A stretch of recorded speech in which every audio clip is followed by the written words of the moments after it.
நிகழ்வு மகளிர் தின சிறப்பு நிகழ்ச்சி என்பதை நாம் அறிந்திருக்கிறோம். முதலாவதாக நம்முடைய மகளிர் தினம் கொண்டாடுவதற்கு முன்பாக இந்த தினத்தை ஏற்பாடு செய்த நம்முடைய அரங்கின் நிறுவனர் ராசவேலர் இளங்கோவன் ஐயா அவர்களுக்கு என்னுடைய மனமார்ந்த நன்றி. ஐயா அவர்களுக்கு சமீபத்தில் விருது வாங்கியிருக்கிறாங்க. நம்முடைய நன்றிகள் பாராட்டுகள் எல்லாமே ஐயாவுக்கு சொல்லலாம். ஏன்னா நம்மளுடைய சகோதரர் அவர் முதலாவதாக நன்றி சொல்லிடலாம். ஏன்னா இந்த ஒரு அமைப்பை நமக்கு ஏற்படுத்தி கொடுத்ததற்காக ஒரு நன்றி வாழ்த்துக்களும் சொல்றோம் ஐயா. இந்த விருது உங்களுக்கு பத்தாது, இன்னும் நிறைய விருது நீங்க வாங்கணும் அப்படிங்கிறது எங்களோட வாழ்த்துக்கள். நம்முடைய கன்னி தமிழ் மூலமாக, கன்னி பேச்சின் மூலமாக நம்ம எல்லாம் கட்டி போட்ட வரவேற்புரை ஆற்றிய செண்பக தேவி அவர்களுக்கு என்னுடைய மனமார்ந்த நன்றி. நமக்கு எப்பொழுதும் தந்தையாக, நிழலாக, எப்பொழுதும் நம்முடைய இருந்து கொண்டிருக்கும் சுப்பிரமணிய ஐயா அவர்கள் கால் கொண்டு வணங்குகிறேன். இளையவர் என்றாலும் இவருடைய தமிழை கேட்பதற்கு நாம் எல்லோருமே இன்று தயாராக இருக்கிறோம். கிங்ஸ்லி பள்ளியிலிருந்து நமக்காக இன்று வந்திருக்கக்கூடிய தர்ஷினி அவர்களுக்கு என்னுடைய வாழ்த்துக்கள். இந்த நிகழ்வு ஏற்பாடு செய்வதில் ஒரு சிறு நிகழ்வு தான் நடந்தது. ஒரு அதிகபட்சமாக ஒரு 5 நிமிடங்கள் இருக்கும் என்று நான் நினைக்கிறேன். ஐயா அவர்களிடம் கேட்டேன், ஐயா மகளிர் தினம் எல்லாரும் கொண்டாடிட்டு இருக்காங்க, நம்ம செண்பகவள்ளி அப்படின்னு பெயர் அரங்கில வச்சுட்டு நம்ம கொண்டாடாம இருந்தா எப்படிங்கய்யா அப்படின்னு. உடனே பண்ணிடலாமே அப்படின்னாங்க. ஐயா கிட்ட இருக்க ஒரு பெரிய நல்ல பழக்கம் என்ன அப்படின்னா, நான் சொல்றதா இல்லை, நிறைய பேர் சொல்லியிருப்பீங்க, நீங்க என்ன சொன்னாலும் சரி பண்ணிடலாம், அது செஞ்சிடலாம் அப்படிம்பாங்க. எனக்கு சொன்ன உடனே ஆச்சரியம், எப்படி இதை நம்ம இவ்வளவு விரைவா நடத்த போறோம், அது ஒரு 2 நாட்கள் தான் இருக்கும் நம்ம பேசியேன்னு நினைக்கிறேன் ஐயா கிட்ட. உடனே ஐயாவே வரவழைச்சு இவ்வளவு பெரிய ஒரு நிகழ்ச்சியை நம்ம பாராட்டுக்காக கொடுத்துருக்கிறதுங்கிறது ரொம்ப சந்தோஷமா இருக்குங்க ஐயா.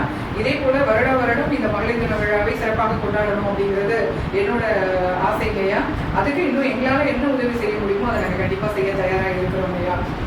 தமிழ் மொழி நம்ம எல்லாருக்கும் தெரியும், நம்ம பேசிட்டு இருக்கோம், நம்மளோட வழக்கத்துல இருக்கு, நம்மளோட ரத்தத்துல இருக்கு. இந்த தமிழ் மொழிய நிறைய மொழிகள் இன்னைக்கு மொழி குடும்பங்கள்லேருந்து விளக்கப்பட்டிருக்கு, அழிக்கப்பட்டிருக்கு. அப்படின்னா பேசாததும், எழுதாததும், நடைமுறையில் இல்லாததும் தான் காரணம். அந்த மாதிரி இந்த தமிழ் மொழியும் ஆகிடக்கூடாது அப்படிங்கிறதுக்காக எவ்வளவோ அறிஞர்கள், எவ்வளவோ பேரறிஞர்கள் தான் ரொம்ப பாடப்பட்டு இருக்காங்கன்னு தான் சொல்லணும். அந்த வகையில நம்முடைய ஸ்ரீரங்கத்துல, திருச்சிராப்பள்ளியில எவ்வளவு தமிழ்ச்சங்கங்கள் இருக்கு.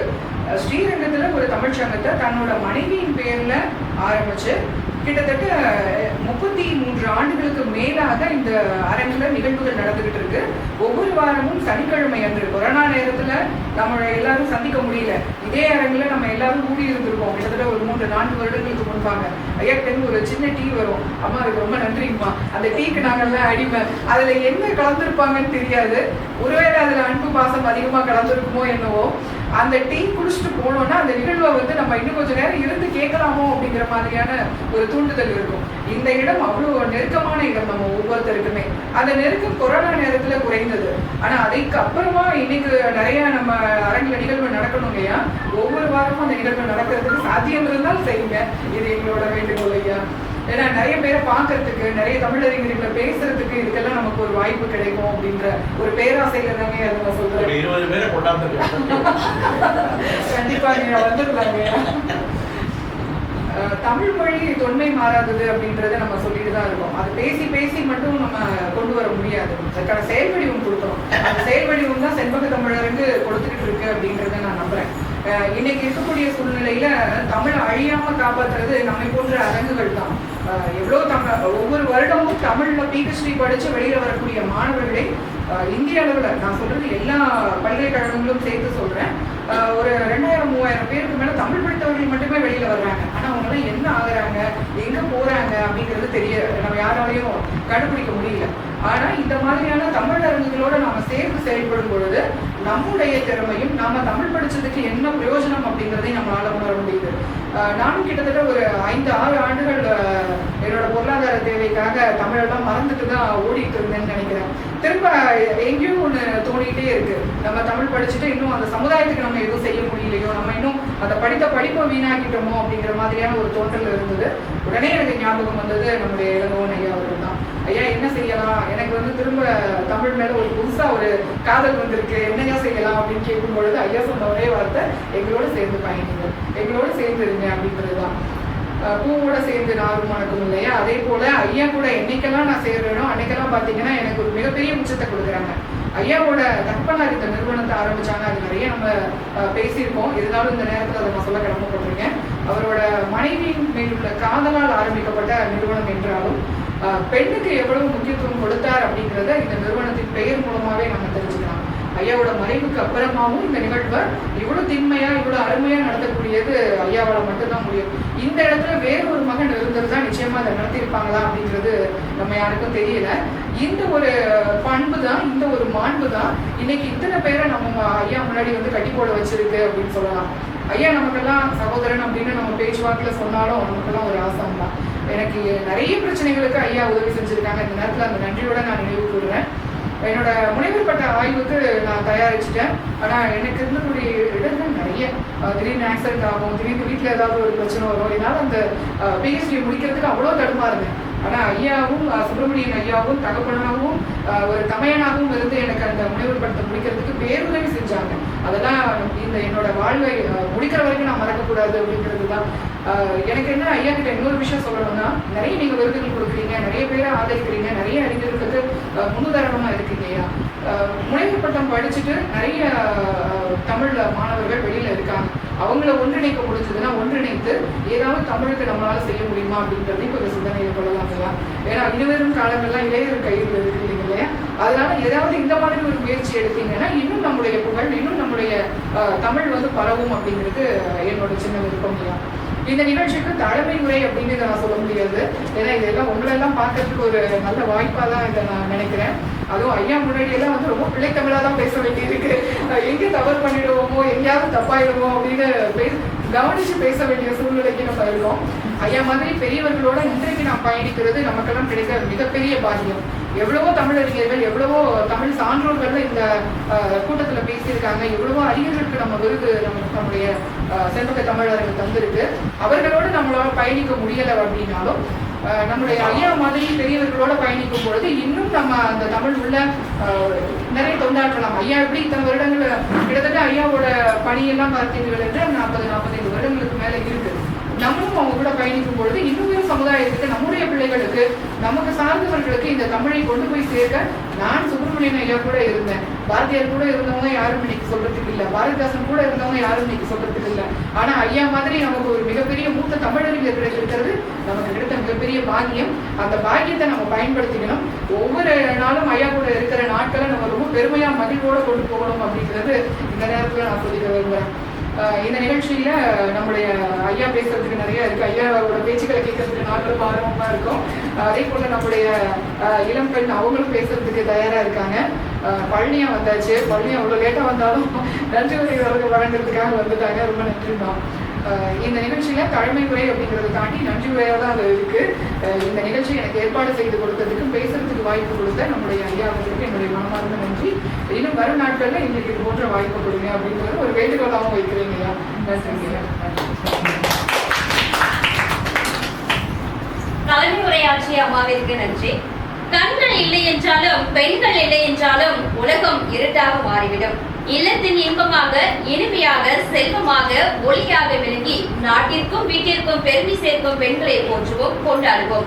அடுத்ததாக திருச்சிராப்பள்ளி கீதா நகர் கிங்ஸ்லி பதிப்பு பள்ளியில் பயிலும் ராசா இளங்கோவன் ஐயாவின் மாணவி செல்வி தர்ஷினி அவர்களை சிறப்புரையாற்ற அன்போடு அழைக்கின்றோம்.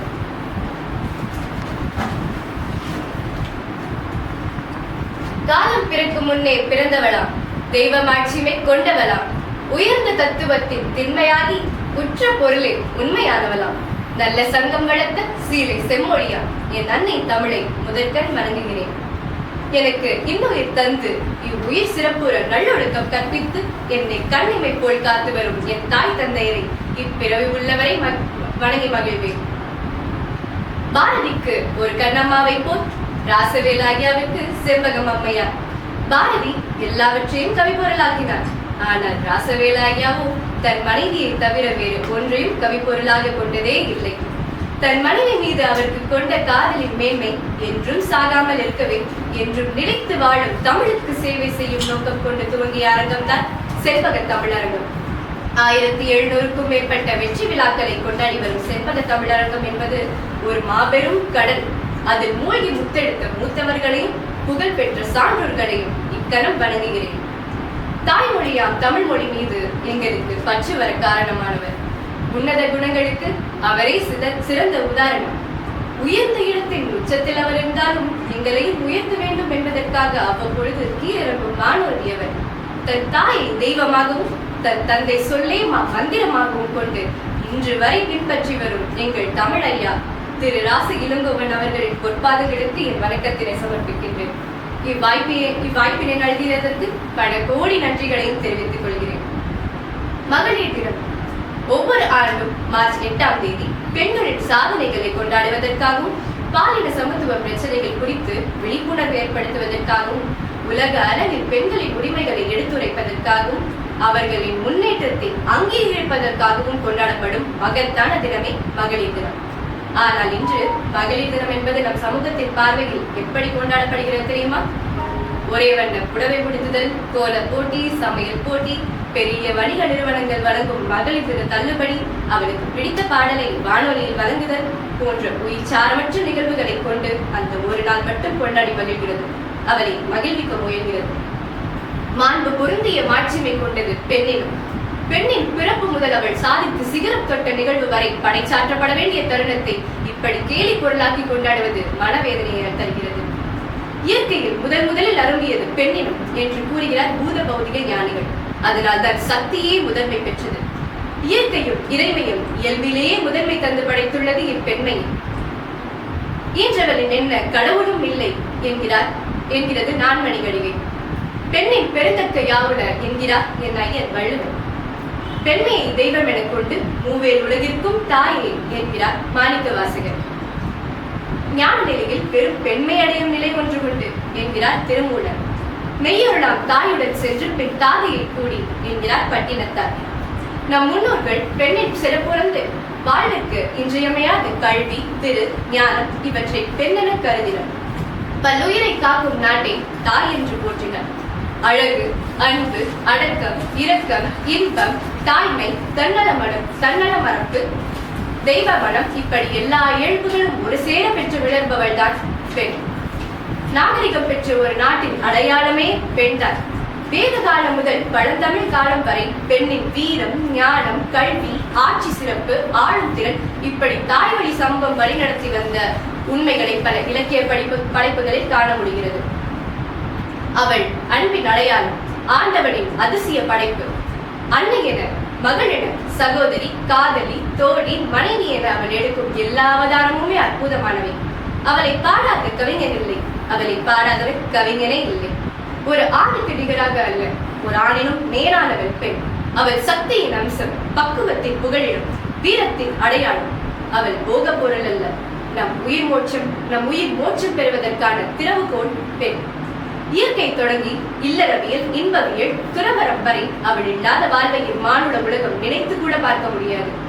அவள் உடல் வளர்ப்பில் இப்பிரபஞ்சத்தின் உயிர் நாடி உள்ளது. எனவே உங்கள் பார்வையின் நோக்கத்தை மாற்றுங்கள். அவள் காமத்திற்கு படைக்கப்பட்டவள் அல்ல, நம்மை காக்க வந்த சக்தி என்பதை உணர முயலுங்கள். விடுதலை என்பது இயற்கைக்கல்ல, அவள் இயற்கையின் ஒரு அம்சம் என்பதை ஏற்றுக்கொள்ளுங்கள். அவள் விடுதலைக்காக போராடி கொண்டே இருக்க வேண்டும் என்ற விதியை மாற்றுங்கள். அவள் அழகின் உச்சம் மட்டுமல்ல, அறிவின் உச்சம் உத்தார், அதை மறந்துவிட வேண்டாம். வானிலவு என்று வர்ணிக்கப்பட்டவள் இன்று விண்வெளியில் ஆளுமை செலுத்துகிறார்.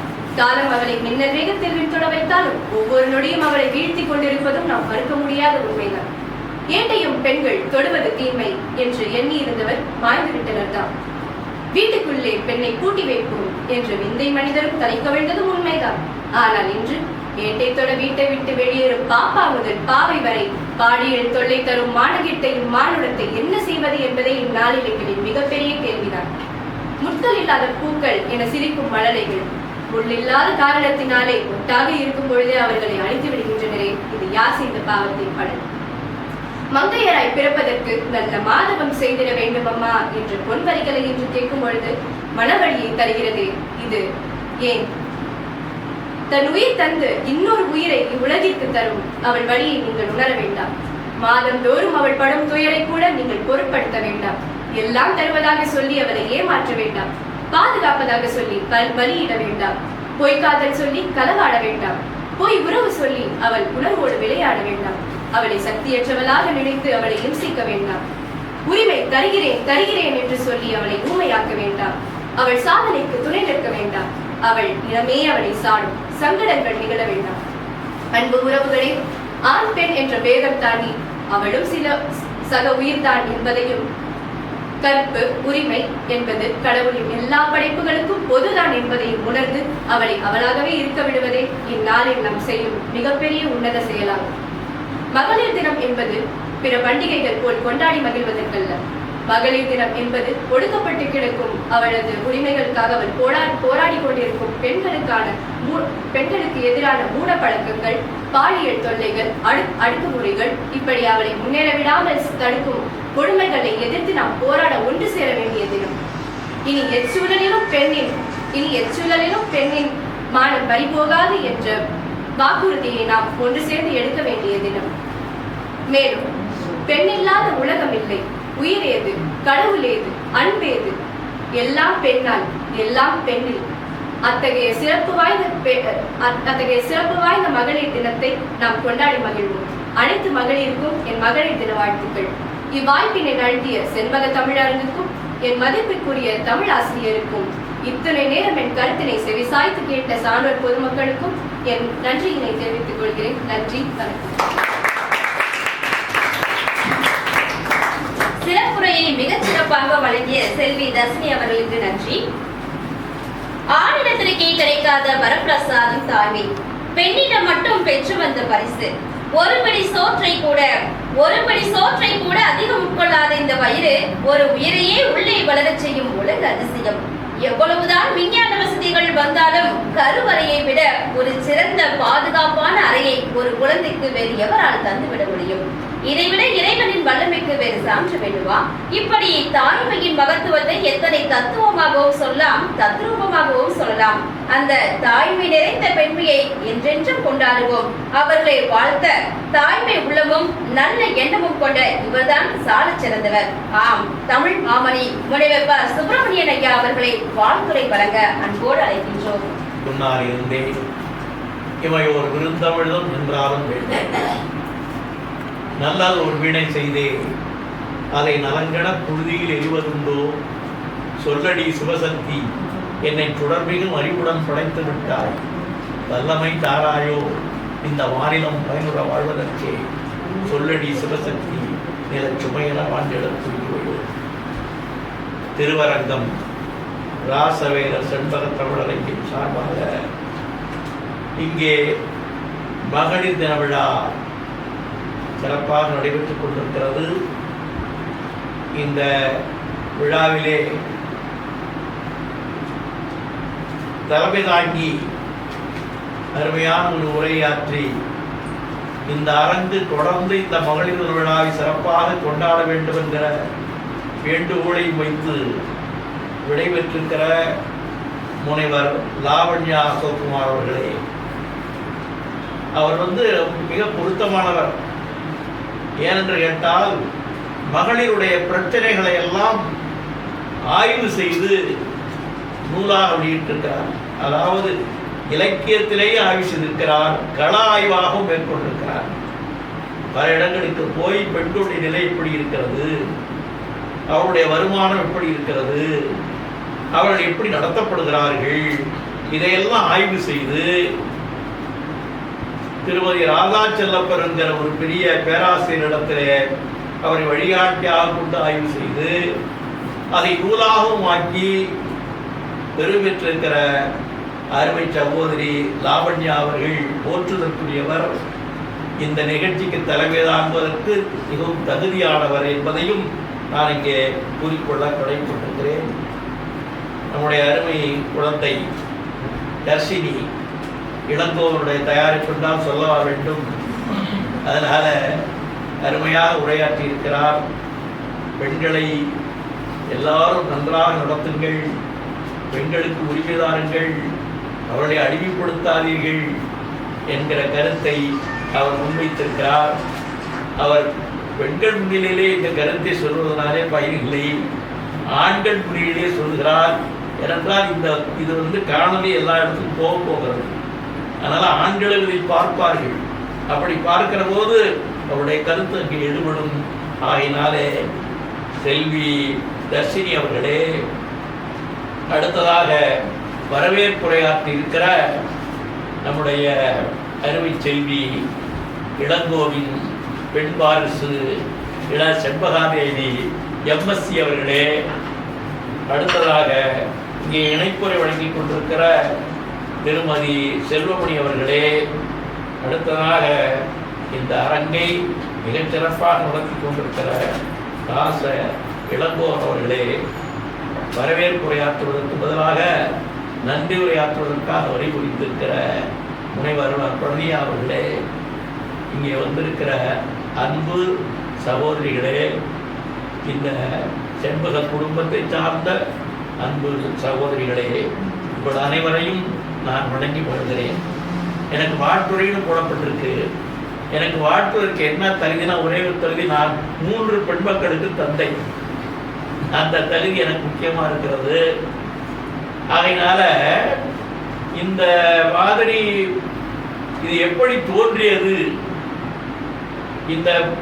அதாவது இந்த மகளிர் தினம் எப்படி உருவானது என்றால், இது 1917 ரஷ்யாவிலே பெண்கள் எல்லாம் புரட்சி பண்ணியிருக்காங்க.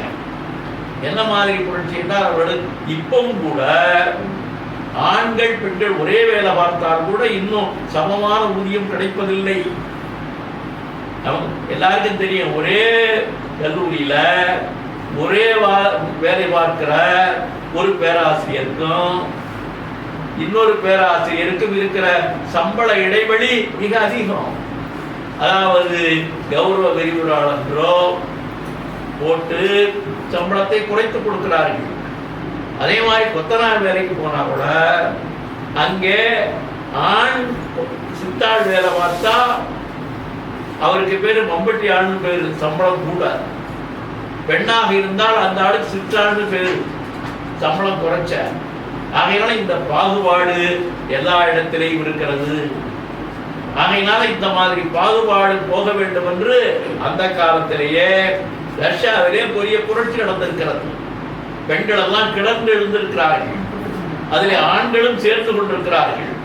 அப்படிப்பட்ட அந்த புரட்சி பெரிய புரட்சியாகி, அதான் ரஷ்ய புரட்சி. ஜார் மன்னனுடைய வீழ்ச்சிக்கு அது காரணமாக இருந்திருக்கிறது. அந்த புரட்சி தோற்றுவிக்கப்பட்ட நாள் இந்த மார்ச் 8. இந்த மார்ச் 8 மகளிர் தினமாக கொண்டாட வேண்டும் என்று கிளாரா ஜெட்கின் என்கிற ஒரு அம்மையார் தான் சொல்லியிருக்கிறார்.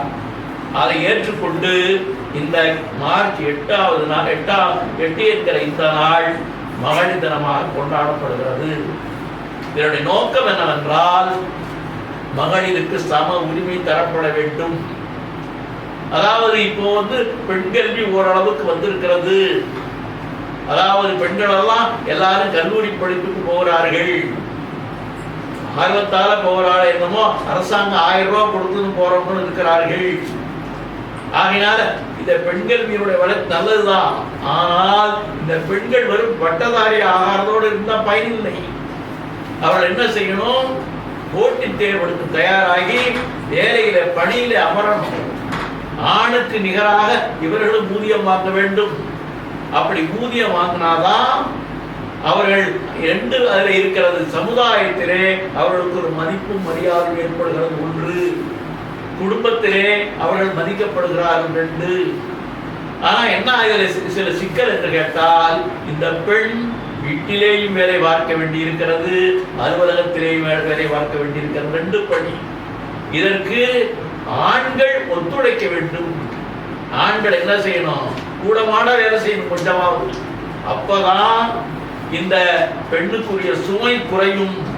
ஆனா இவர் என்ன பண்ணிடுவாரு, இவர் ஒண்ணுமே வேலை பேப்பர் படிச்சுக்கிட்டே இருப்பாரு. இந்த அம்மா காலையில சமைக்கணும், சமைச்சு கணவனுக்கு சாப்பாடு போடணும், அவருக்கு உணவு கட்டி கொடுக்கணும், எல்லாம் அனுப்பிச்சுட்டு இந்த அம்மா புறப்படணும். இப்படி வேலைப்படும் மிகுதியாக இருக்கிறது. 1, தகுந்த வேலையாட்களை அமர்த்தி கொண்டு 2 பேரும் வேலை பார்க்கணும். இல்லை என்று சொன்னா கணவன் மனைவிக்கு வீட்டு வேலைகளிலே பங்கு போட்டு உதவணும். அப்படி இருந்தாலும் அந்த குடும்பத்திலே அமைதியும் நிம்மதியும் ஏற்படும். அதாவது நம்முடைய தமிழ்நாட்டிலேயே இந்த பெண் விடுதலை, பெண்ணுக்கு விடுதலைன்னு சொன்னா, அதாவது அவர்கள் அவர்களை கேட்காமல் அவர்களுக்கு யாருக்கும் திருமணம் பண்ணி கொடுக்கூடாது. இந்த ஒரு பையனை பார்த்து இந்த பையன் உனக்கு நிறைவாக இருக்கிறதா, உனக்கு பிடித்திருக்கிறதா இதை கேட்டு கல்யாணம் பண்ணி கொடுக்கணும். அது மாதிரி அவர்களுக்கு அதில் உரிமை தரப்பட வேண்டும். அவங்க என்ன படிக்க அந்த பெண்கள் விரும்புகிறார்களோ அந்த படிப்பை படிப்பதற்கு அவர்களுக்கு அனுமதி கொடுக்கணும். போய் நீ இந்த படிச்சுதான் ஆகணும்னு சொல்லி வற்புறுத்தி அவர்களை துன்புறுத்தக்கூடாது. அதனால பாரதி போன்றவர்கள், பாரதி தான் குரல் கொடுத்தாரு, ஆணுக்கு பெண் சமம், சரிநிகர் சமானமாக வாழ்வோம் இந்த நாட்டிலே என்று குரல் கொடுத்தாரு.